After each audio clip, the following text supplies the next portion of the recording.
Professora Maria Celina. Boa noite a todos. O desembargador falou e eu fiquei pensando nas vantagens da idade, né? Ser uma das mais velhas do recinto faz com que eu tenha sido professora de muita gente, de fato. Então, eu tento convencer meus alunos que tem muitas vantagens envelhecer, e eu realmente acho isso. Eu olho para eles e falo, coitados de vocês, têm que inventar uma vida ainda, né? 17 anos, 18 anos, e não está fácil. Então, eu estou aqui muito feliz de ter aceito esse convite. Eu sou, digamos assim, uma pessoa rara nos eventos, porque, bom, em suma, porque sim. Certas coisas a gente conversa com o psicanalista, né? Mas não podia recusar o convite do desembargador Marco Aurélio Bezerra de Mello, de quem eu sou leitora assídua. Acabo de ganhar o livro de responsabilidade civil, mas tenho todos os outros, estou fazendo a coleção, então considero mesmo um presente e agradeço aqui em público. Estou muito feliz também de estar ao lado do meu queridíssimo amigo Carlos Roberto.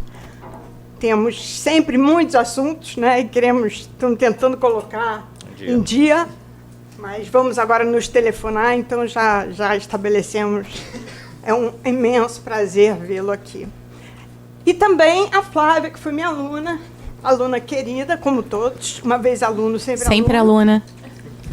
Aluna querida, e vê-la aqui nessa posição de debatedora é uma grande alegria. Enfim, por último, vou falar da minha amiga, aluna, sócia e amiga, Renata.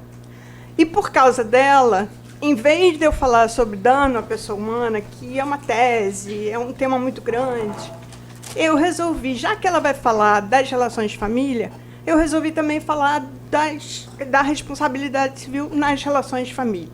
Que é assim, eu falo do geral e ela fala mais do específico em relação a questões virtuais. Então, eu vou, de alguma maneira, começar apresentando a minha tese. É uma tese, né? O desembargador fez menção, é uma tese. Foi uma tese de titularidade para a UERJ sobre danos à pessoa humana. Então, eu criei um conceito e também trabalhei na quantificação. Esse conceito e essa quantificação, eu vou tentar aplicar aqui nas relações de família, mostrando que há grande diferença entre relações conjugais, relações parentais e agora também relações fraternais. É uma proposta em relação ao bullying, que eu decidi chamar de bullismo, porque escrever bullying corretamente é um problema muito grande. É um bullying. Exato.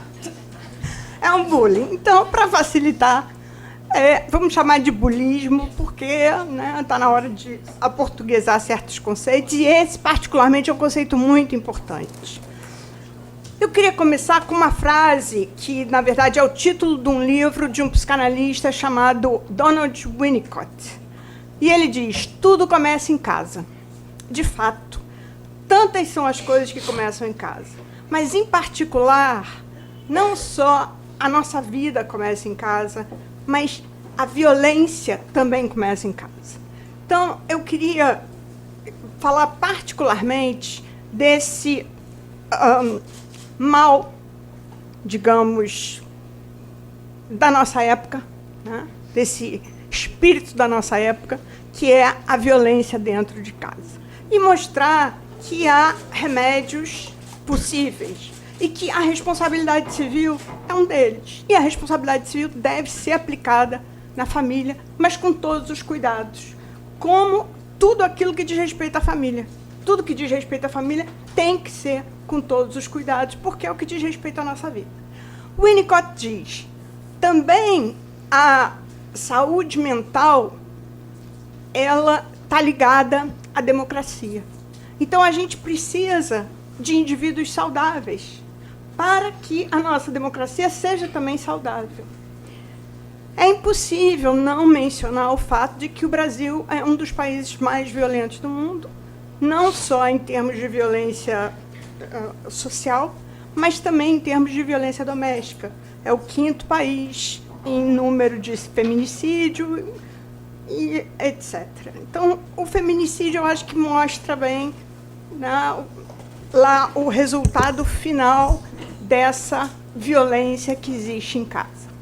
Bom, desde, digamos, para alguns autores, a partir de 88, mas para outros, só depois de 2002, o homem deixou de ser o chefe da sociedade conjugal. Vocês se lembram do artigo 233 do Código Civil, de 16, que dizia que o homem é o chefe da sociedade conjugal? E o que ele podia fazer? O que se fazia? Fixação de domicílio, sustentar a família. Bom, ele tinha esse papel e deixou de ter. Então, para a gente resolver o problema da violência doméstica, a gente precisa, e isso eu escrevi no editorial da Civilística, e eu convido tudo na Civilística, é gratuito. Não sei quanto tempo a gente vai conseguir manter isso, mas nem tem anúncio. Então, por favor, frequentem a Civilística. E o último editorial é Por que nunca falamos sobre os culpados? E eu acho que a gente precisa convocar os homens para essa luta. Essa luta não pode ser só de mulheres. Essa luta tem que ser uma luta da sociedade inteira. E a sociedade vai ficar menos doente quanto mais essa violência diminuir. Então, como é que a responsabilidade civil pode ajudar nessa situação? Bom, eu tive que, nessa ocasião, não diminuindo o papel do juiz, mas entendendo que o juiz não pode personificar o dano, o conceito de dano, e nem tampouco personificar o quanto, eu achei por bem criar um conceito de dano moral que não fosse dor, tristeza, sofrimento e humilhação. Porque isso não é um conceito jurídico. Então, a partir de Kant, que foi o filósofo da dignidade humana, ele fala exatamente, eu só disse, isso são princípios jurídicos. Como Kant define a dignidade, eu disse, na verdade, está aqui, são 4 princípios jurídicos, que são a liberdade, a igualdade, a integridade psicofísica e a solidariedade social e familiar. A solidariedade social e familiar se traduz no fato de que ninguém pode ser excluído. Kant diz tudo isso. Kant diz tudo. Eu só disse, isso são princípios jurídicos. Como, então, o conceito são esses 4 subprincípios que, como são vários, eles, obviamente, no caso concreto, têm que ser ponderados. Então, ora, vai. E a interpretação é à luz da própria dignidade. Então, vou dar um exemplo, que o exemplo resolve o meu problema. O meu exemplo é o rompimento do noivado. Rompimento do noivado gera dano moral? A imensa maioria da jurisprudência entende hoje que não.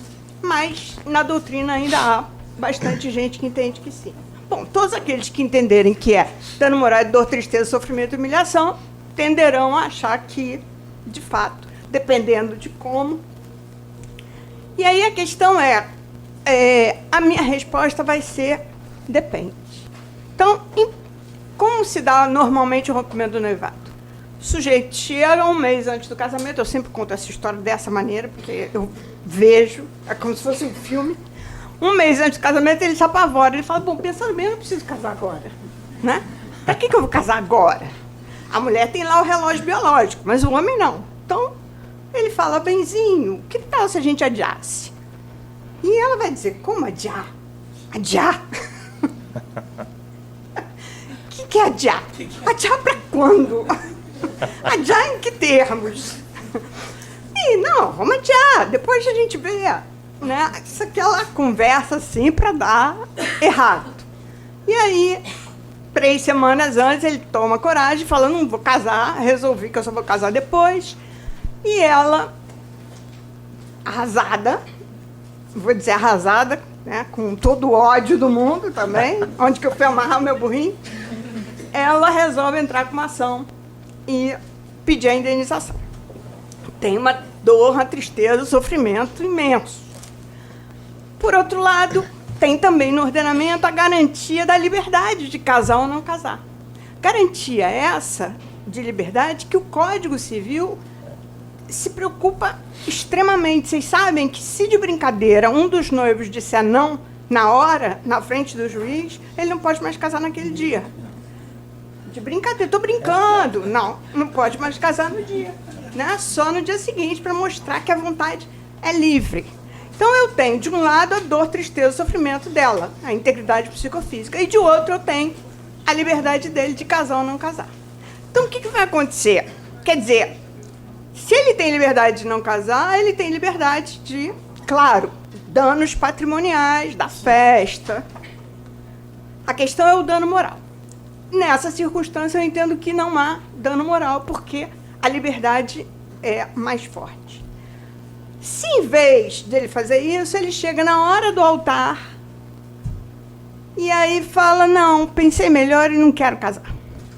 Toda a família, todos os amigos, todo mundo, tem ele esse direito? É óbvio que ele não vai casar, né? Mas, para mim, é muito claro o abuso do direito à liberdade que ele tem. Ele está abusando. Como ele está abusando, nesse segundo caso, então ele deve a indenização. Então, toda vez eu vou tentar ponderar dentro desses subprincípios. Vejam, a minha posição é uma posição reducionista em relação ao dano moral. Eu acho que o dano moral deve ser guardado para coisas sérias. E, por isso, o valor dele não pode perder, não pode diminuir, como hoje a gente vê na negativação, como a gente vê em tudo, né? As coisas vão valendo cada vez menos. Então, a minha é uma posição realmente reducionista. Nesse segundo caso, eu acho que ele tem o dever de indenizar o dano moral. Existe dano moral. Na família, como é que isso acontece? A família mudou muito, a responsabilidade mudou muito e a família mudou muito. E eu queria justamente falar em que mudou a família. A família mudou em duas coisas que são fundamentais para esse tema. Ela mudou na facilitação cada vez maior do divórcio.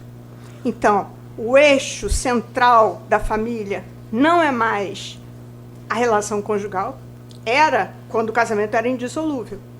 E foi diminuindo, diminuindo, de 77 a 2010, foi uma revolução, né? Então, hoje, é muito fácil dissolver o vínculo. Aliás, é direito potestativo.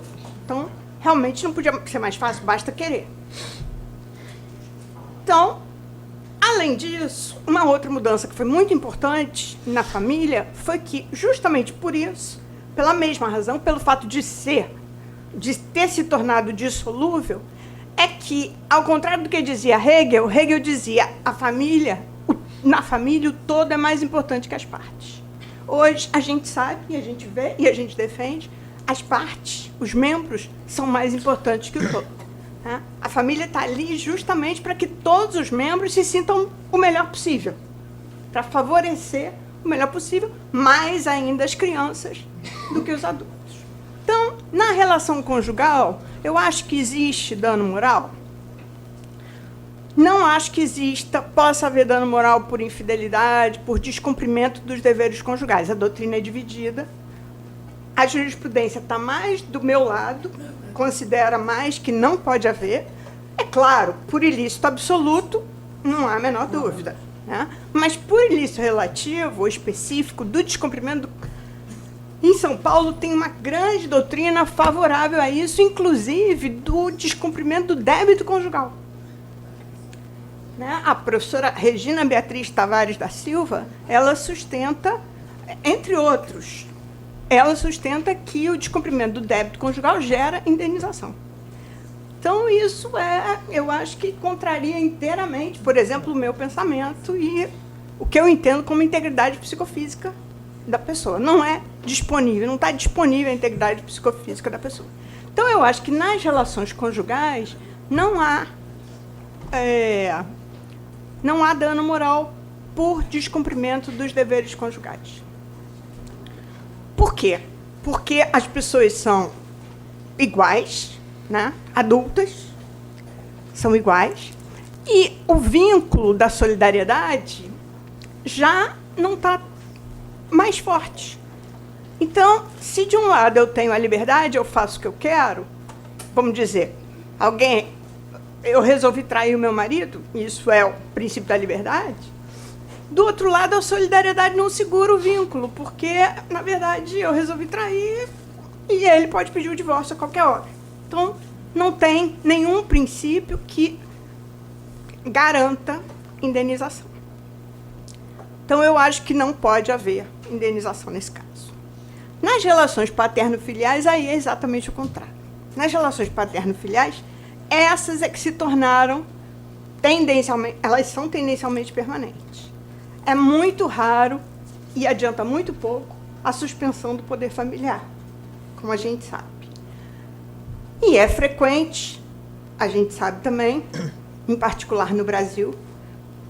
Por acaso, domingo foi Dia dos Pais e eu li uma notícia de que o comércio não estava animado, porque no Brasil o Dia dos Pais é muito pouco comemorado, porque os pais são muito pouco presentes nas casas dos filhos. Então o comércio aumenta assim 1,2%.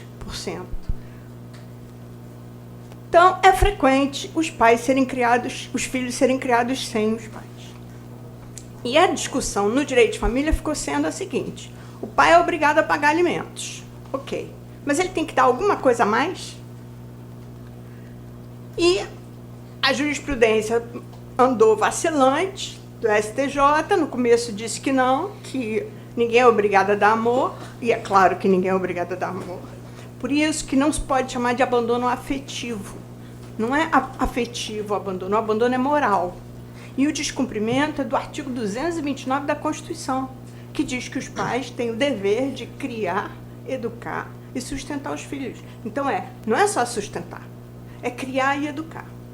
Eu não acho que o dano moral possa ser punitivo. Eu não acho que ele tenha caráter punitivo. Ele só tem caráter compensatório. Então, se a criança, por exemplo, não teve pai, não teve o genitor biológico não fez às vezes de pai, mas ela teve um substituto, às vezes é o avô, às vezes é o tio, às vezes é o sobrinho, o padrinho, às vezes é o padrasto, por isso que eu confundi padrinho e padrasto. É o padrasto. E eu pergunto para os alunos, eu faço essas pesquisas de campo, né? Você teve pai? Todo mundo sabe se teve ou se não teve. Se teve pai, como o meu dano moral não é punitivo nem moralista, e não foi o pai biológico, o fato é que a pessoa teve um pai. Ela não teve ausência da figura paterna ou materna, porque o dano moral, para mim, está nessa ausência da figura paterna ou materna. Então, se a pessoa não teve o pai biológico e não teve ninguém que tivesse podido cumprir essa tarefa, aí houve, de fato, dano moral a ser indenizado. Porque a criança vai ter, e eu acho que aí a criança é muito discutível, se a criança pode entrar, a mãe pode representar, é muito discutível, eu acho que deveria ser depois dos 18 anos, para ela saber se de fato ela não teve. Eu não acho que deva ser uma coisa... Mas aí a doutrina colocando sempre, né, as vírgulas. Eu acho que a mãe pode ser vingança, então é preciso examinar com cuidado para ser de fato uma indenização daquilo que ela não teve, do dano moral, que, como eu estou tentando dizer, eu trato com a maior seriedade. Eu acho que o dano moral tem que ser tratado com a maior seriedade e ele tem que ser raro, justamente para valer. Então, eu acho que no caso desse caso, que não houve uma figura substituta, é importante e acho que a pessoa tem que ser indenizada e ela sente como um resgate. Né? Ela fala, tá vendo? Eu tinha razão. É uma coisa assim de... O direito está com ela, que é muito importante. E hoje a gente tem que falar, embora super en passant, eu estou indo rápido porque a Renata ainda vai falar um monte de coisas sobre o mesmo tema, sobre as relações fraternais, que a gente costuma dizer, isso não é muito importante. Tanto que quando eu fui escrever, eu falei, não vou escrever sobre isso, não. Mas pensando melhor, eu não sei se vocês sofreram, mas eu conheço gente que sofreu um tratamento por parte dos irmãos que foi punk, vamos dizer. E o bullying é o quê? Então, não há bullying na violência doméstica, marido com mulher, nem entre pais e filhos, porque o bullying tem que ser reiterado. Então, a atitude tem que ser reiterada. No caso da violência doméstica, pode ser uma única vez, não importa. E tem que ser, tem que haver uma disparidade. Não há disparidade entre marido e mulher. Essa disparidade que há entre irmãos mais velhos e irmãos menores. E, ao mesmo tempo, tem uma outra característica que eu acho muito interessante, que tem que ser de um grupo no qual você não escolhe participar. Então, é o que acontece na escola, né? Que seus pais te colocam na escola, e é o que acontece com os seus irmãos, né? A família, a gente sofre, né? Deve ter um ditado desses, assim, que diz que, é claro, tem muitas coisas espetaculares e ótimas e muitas coisas muito complicadas. E a nossa tendência a desmerecer e a desconsiderar, falar, isso não é muito importante, é justamente causada pela nossa tolerância à violência dentro de casa. Então, eu acho que nós, no Brasil, estamos dando grandes passos em direção a essa responsabilização. E a tornar isso sério, a tornar isso, olha, como é que é o tratamento? É claro que tem milhões de complicações que a doutrina vai ter que... Né? Porque, ao mesmo tempo, os pais são pais de ambos os filhos. Então, mas eu acho que é preciso, e cada vez mais na doutrina estrangeira tem se falado dessa presença do bullying entre irmãos, que não é um mero, isso aí é coisa de irmão. Não, é realmente, com frequência, um maltratamento. No meu caso, por exemplo, o meu irmão, ele tinha um gosto particular, ele amava dar susto. Então, eu recebia sustos diários, digamos assim, pelo menos na minha lembrança. Ele fazia coisas assim do arco da velha para o susto ser assim profissional. Então, mas, de novo, cada um sabe a situação. O que eu quero mesmo, o meu recado mesmo, é com relação a essa violência. A violência que a gente vê nas ruas é reflexo da violência que a gente sofre e pratica. Tá? Por que não dizer pratica dentro de casa? Então, muito mais gente, muito mais importante, já disse. Eu acho que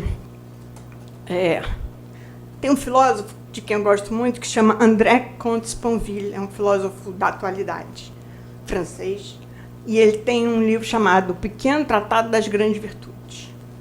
A primeira virtude é a polidez. E ele ficou muito tempo na dúvida se ele ia colocar a polidez como virtude ou não. Mas pensando bem, né, sem a polidez, é como diz o Barroso, sem a liberdade não tem mais nada. Bom, por outro lado, também você não pode ter só a liberdade, né? Porque o discurso de ódio está aí e me apavora muito. Mas eu acho que a polidez e a gentileza é o primeiro e o amor é o último. Então, eu acho que o caminho da polidez e da gentileza é um caminho que a gente tem que aprender e ensinar. E onde melhor do que dentro de casa? E aí, de novo, com a frase do Winnicott, tudo começa em casa. Também a democracia, a saúde, o se sentir bem consigo mesmo, começa dentro de casa. Então, o bom tratamento dentro de casa, eu acho que ele vai ter esse reflexo fora de casa. Então, é uma convocação a todos, principalmente a mim, a começar por mim, de aplicar o princípio da delicadeza e da generosidade. É isso.